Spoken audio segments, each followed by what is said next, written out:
The live TV, सच सबसे आगे। नमस्कार, द लाइव टीवी देख रहे हैं आप। आपके साथ मैं हूं आदित्य कुमार। ये भारतीय जनता पार्टी की सरकार एनआईए कैसे इस्तेमाल करती है आप भी जानते हैं। छोटे छोटे मामलों में सिर्फ मुसलमान को टारगेट करने के लिए उनसे कहा था कि इनकी फंडिंग यहां आ रही है, यहां से फंडिंग आ रही है, देश में ये फैल रहा है, वो फैल रहा है। हाल फिलहाल में कोर्ट ने उन लोगों को बरी कर दिया जिन्हें एनआईए ने गिरफ्तार किया था। जी हां, हम पूरी खबर आपको बताते हैं। टेरर फंडिंग मामले में एनआईए के आरोप गलत साबित हुए हैं। आरोपियों के खिलाफ कोई सबूत नहीं पेश कर पाई है, कोर्ट का यह कहना है। कोर्ट में एनआईए जिनको आरोपी बनाया गया था, 4 लोगों को, यह कहा जा रहा था कि उनकी फंडिंग पाकिस्तान से हो रही है, मस्जिद बनाने के लिए नहीं, बल्कि उन्हें फंडिंग हो रही है देश में स्लीपर सेल्स पैदा करने के लिए, स्लीपर सेल्स बनाने के लिए उनको फंडिंग हो रही है पाकिस्तान से। इस बारे में, इस बाबत हवाला देते हुए एनआईए ने 4 मुसलमान शख्स को गिरफ्तार किया था और गिरफ्तार करने के बाद सीधे कहा था कि ये इनके पास पैसा आ रहा है, मस्जिद नहीं बना रहे। तो ये मस्जिद कहां बन रही थी? पलवल में बन रही थी। ये खबर मैं थोड़ी पढ़ के आपको सुनाता हूं, पूरा वाकया क्या है और किस तरह से कोर्ट ने फटकार लगाते हुए इस पूरे मामले में फिलहाल उन तीनों लोगों को जमानत दे दी है, उन तीनों लोगों को बरी कर दिया है। एनआईए ने 3 साल पहले मामला 3 साल पहले हरियाणा के पलवल में दावा किया था कि यहां एक मस्जिद टेरर फंडिंग से बनाई जा रही है। इसका पैसा सीधे पाकिस्तान से आ रहा है। कहा गया था कि आतंकी मस्जिद बनाने के बहाने भारत में स्लीपर सेल्स एक्टिव करने की फिराक में है। लेकिन कोर्ट ने इस मामले में गिरफ्तार 4 आरोपियों को यह कहते हुए रिहा किया है कि इनके खिलाफ कोई सबूत नहीं है। यह कितनी बड़ी बात है और कितना यह समझ में आता है कैसे काम कर रहे हैं। एनडीटीवी ने खबर भी चलाई, वो खबर भी थोड़ी आप देख लीजिए, फिर आगे चर्चा करते हैं। 3 साल पहले एनआईए ने दावा किया था हरियाणा के पलवल में एक मस्जिद टेरर फंडिंग से बनाई जा रही है और इसका पैसा सीधे पाकिस्तान से आ रहा है। कहा गया था कि आतंकी मस्जिद बनाने के बहाने भारत में स्लीपर सेल एक्टिव गड़बड़ी फैलाने की फिराक में है। लेकिन कोर्ट ने इस मामले में गिरफ्तार 4 आरोपियों को ये कहते हुए रिहा किया है कि इनके खिलाफ कोई सबूत नहीं है।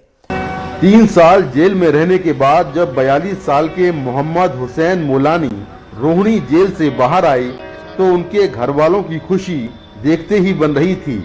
मोलानी के बड़े भाई तो उसे गले लगाकर रो पड़े। मोलानी को एनआईए ने जयपुर एयरपोर्ट से 21 जनवरी 2019 को गिरफ्तार किया था, जब वो दुबई से लौट रहे थे। उन पर आरोप लगा कि पलवल में बन रही एक मस्जिद में उन्होंने आतंकियों द्वारा दिया गया पैसा लगाया है। लेकिन गुरुवार को दिल्ली की पटियाला हाउस कोर्ट ने उन्हें आरोप मुक्त कर दिया। तो देखा आपने, ऐसे आरोपी सिद्ध करते हैं एनआईए के लोग और उसके बाद वो पूरा परिवार, उनके घर वाले कैसे जीवन यापन करेंगे आप समझिए। 3 साल हो गए हैं, 3 साल जेल में बिताना, उसके बाद जेल से बाहर आना, किन मानसिक प्रताड़नाओं से वो परिवार झेल रहा होगा, उनके लोग झेल रहे होंगे। और जो खुद जिसको आरोपी बनाया गया, जिसके खिलाफ आज एक भी सबूत पेश नहीं कर पाई एनआईए, वो ये समझे, उसको फील करे कि उसका तो जीवन बर्बाद कर दिया, उसके साथ साथ उसकी आने वाली पीढ़ी का भी जीवन बर्बाद करके रख दिया, बिना ये सोचे समझे कि वाकई में जिस बात के आरोप लगाए जा रहे हैं उनमें सच्चाई कितनी है। 3 साल लग जाते हैं। जब कोई सबूत ही नहीं पेश कर पाते तो उन्हें बाइज्जत बरी कर दिया जाता है। तो ये बहुत बड़ी बात है। अब उन 4 आरोपियों के नाम भी मैं आपको बता देता हूं। आरोपी जिनको बनाया गया तो उसमें मोहम्मद सलीम, मोहम्मद सलमान, आरिफ गुलाम, बशीर धर्मपुरिया और मोहम्मद हुसैन मोलानी को बरी कर दिया गया। आदेश में कहा गया है कि एनआईए ने कोर्ट के सामने कोई सबूत नहीं पेश कर सका जिससे यह साबित हो सके कि आरोपियों ने फंडिंग का पैसा दुबई से पाकिस्तान भेजा है। तो साफ तौर पर फंसाने की सिर्फ और सिर्फ साजिश है। अब वहीं इस पर सवाल अगर पूछे जाएं तो कुछ लोग लोग कहेंगे कि नहीं आप तो ऐसी बातें करो, वैसी बातें करो, लेकिन इनमें सच्चाई कम होती है। दरअसल ये चीजें उस वक्त की जाती है, उस दौर में की जाती है जब वहां पर चुनाव होने वाले होते हैं। आसपास के राज्यों में चुनाव है, थोड़ी सी ऐसी घटनाएं कम कर देना है, उसके बाद हिंदू मुस्लिम कर देना है, उसके बाद वोट ले लेना है, वोट में पोलराइजेशन कर देना है, जनता के दिमाग को भ्रमित कर देना है, ये सब करना है। अभी हाल फिलहाल में लखनऊ में देखिए कैसे एनआईए चिल्ला रही थी।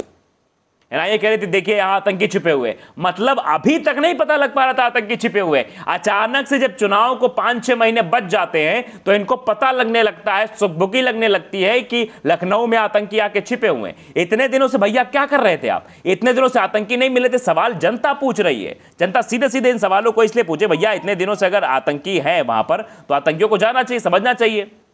अभी हाल फिलहाल में खबर आई थी, यूपी एटीएस द्वारा महीने में गिरफ्तार किए गए अलकायदा के कथित आतंकियों की जांच राष्ट्रीय एजेंसी एनआईए करेगी। केंद्र सरकार ने इसकी अधिसूचना जारी कर दी है। ये बात निकलकर सामने आ गई। अभी तक इनको नहीं पता लगा। और उसके बाद क्या हुआ, संदिग्ध के परिवारों का आरोप, एनआईए ने की थी बर्बाद करने की धमकी। सुनिए, आप समझिए बात को, ये कितने बड़े आरोप है। ये खबर कब की है, ये मैं आपको बता दूं, ये खबर 27 जुलाई 2017 की है। एनआईए जब गिरफ्तार करती किस तरह की बातें कहती है परिजनों से। जाजमऊ से मंगलवार, कानपुर की घटना है, जाजमऊ से मंगलवार को पकड़े गए 2 संदिग्धों के परिवारों के लोगों को एनआईए और एटीएस पर गंभीर आरोप लगाए हैं। मोहम्मद आतिक के पिता परवेज अख्तर के अनुसार मार्च में लखनऊ में प्रेस कॉन्फ्रेंस के बाद एनआईए ने धमकी दी थी कि तुम्हारी जिंदगी तबाह कर देंगे, घर बर्बाद कर देंगे। एनआईए और एटीएस से दबाव था कि आतिफ सैफुल्लाह वाले केस में गवाह बन जाए और उनकी बताई बातें कोर्ट में कहें। यानी एनआईए ये करती है। ये आर्टिकल साफ तौर पर ये बताता है, खबर अपने आप में बहुत बड़ी बात निकाल कर सामने आती कि कैसे ये परिवार वालों को टॉर्चर करते हैं। उनसे कहते हैं कि जो हम कह रहे हैं तुमको कोर्ट में वो बोलना है, ताकि उस शख्स को जो इन्होंने बातें कही हैं, जो इन्होंने मनगढ़ंत कहानियां गढ़ी हैं, वो सच हो जाएं। सिर्फ इसलिए ये सवाल तो जनता पूछेगी ना भाई, कि बताइए आप उस परिवार पर दबाव क्यों बना रहे हैं, उससे ये क्यों कह रहे हैं कि जो हम बोले वही तुम बोलना, इसके अलावा कुछ मत बोलना। तो यह दर्शाता है किस तरह से पूरी साजिश रची जाती है। उस साजिश को अंजाम देने के लिए अगर ऐसी बात थी तो पलवल में जो मस्जिद बन रही थी, जिन चारों लोगों को आरोपी बनाया गया, एनआईए सबूत पेश क्यों नहीं कर पाई? ऐसा क्या हो गया कि उन्हें बरी करना पड़ा? 3 सालों में बरी करना पड़ा, 3 साल बाद उन्हें बरी करना पड़ा। ये समझ में आता है कि आपके पास कुछ था ही नहीं। शायद आप कुछ पेश नहीं कर पाए, शायद आप कहानी नहीं कर पाए, शायद आपने गवाह नहीं पेश कर पाए, कुछ नहीं पेश कर पाए, इसीलिए ऐसा हो गया। यही बात वो भी कह रहे थे। गंगा किनारे बंगाली घाट छोटे से घर में रहने वाले बुजुर्ग परवेज अख्तर बात बात पर रो पड़े। उनका बेटा आतिफ से 2 दिनों से कोई संपर्क नहीं हुआ। बताते हैं कि आतिफ बेकनगंज इलाके के जरदोरी में काम करता था। वह जिन लोगों के लिए काम करता है उनके भाई सऊदी अरब में भी कारोबार है। आतिफ का बड़ा भाई आकिब कुछ समय से बेरोजगार है, जबकि पिछले कुछ महीनों के पास उसे काम नहीं है।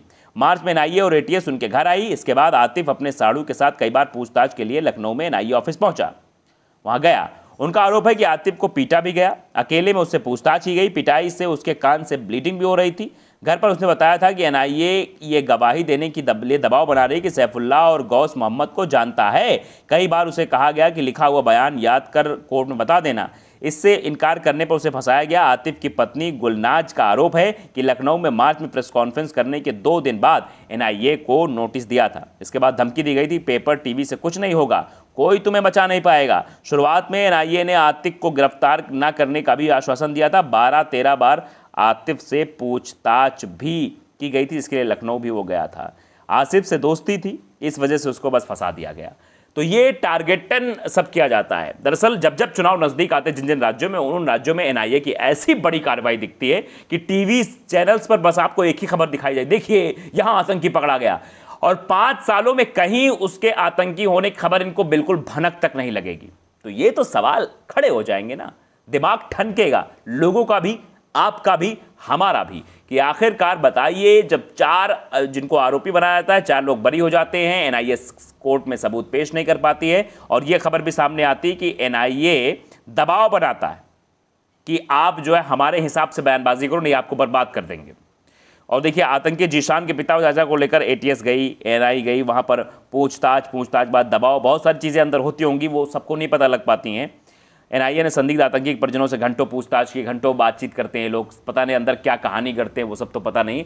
लेकिन एक बात साफ है कि हमेशा से मुसलमानों को सिर्फ और सिर्फ टारगेट करने की कोशिश की गई है। इनका सिर्फ और सिर्फ एक काम है कि मुस्लिम को टारगेट्स करो, उनको टारगेट करो, उनको फंसाओ, क्योंकि चुनाव नजदीक आएगा। अगर हम ये बताएंगे, सामने सबके लाएंगे कि हमने आतंकी पकड़े, आतंकी मुसलमान थे, तो देश में हिंदू मुस्लिम होगा, उसके बाद हमें वोट मिल जाएगा, हमारा फायदा हो जाएगा, हमारी झोली भर जाएगी, फिर से हम काम करना शुरू कर देंगे। जैसा मैं पहले भी कह चुका हूं कि अंग्रेजों की नीति पे यह काम कर रहे हैं। अंग्रेजों का यही काम था कि लड़ाओ और राज करो, यानी 2 राजाओं को आपस में लड़ा दो और राज कर लो। तो यही आजकल भारतीय जनता पार्टी के नेताओं का सिलसिला हो चुका है, काम हो चुका है कि आपस में लड़ाओ और हम राज करते रहें, तुम लड़ते रहो। यही इनका सिलसिला बन गया है। तो द लाइव टीवी को अगर आपने सब्सक्राइब नहीं किया, सब्सक्राइब कर लीजिए, बेल आइकन जरूर दबाइए ताकि ऐसी खबर आप तक पहुंचती रहे। नमस्कार। द लाइव टीवी, सच सबसे आगे।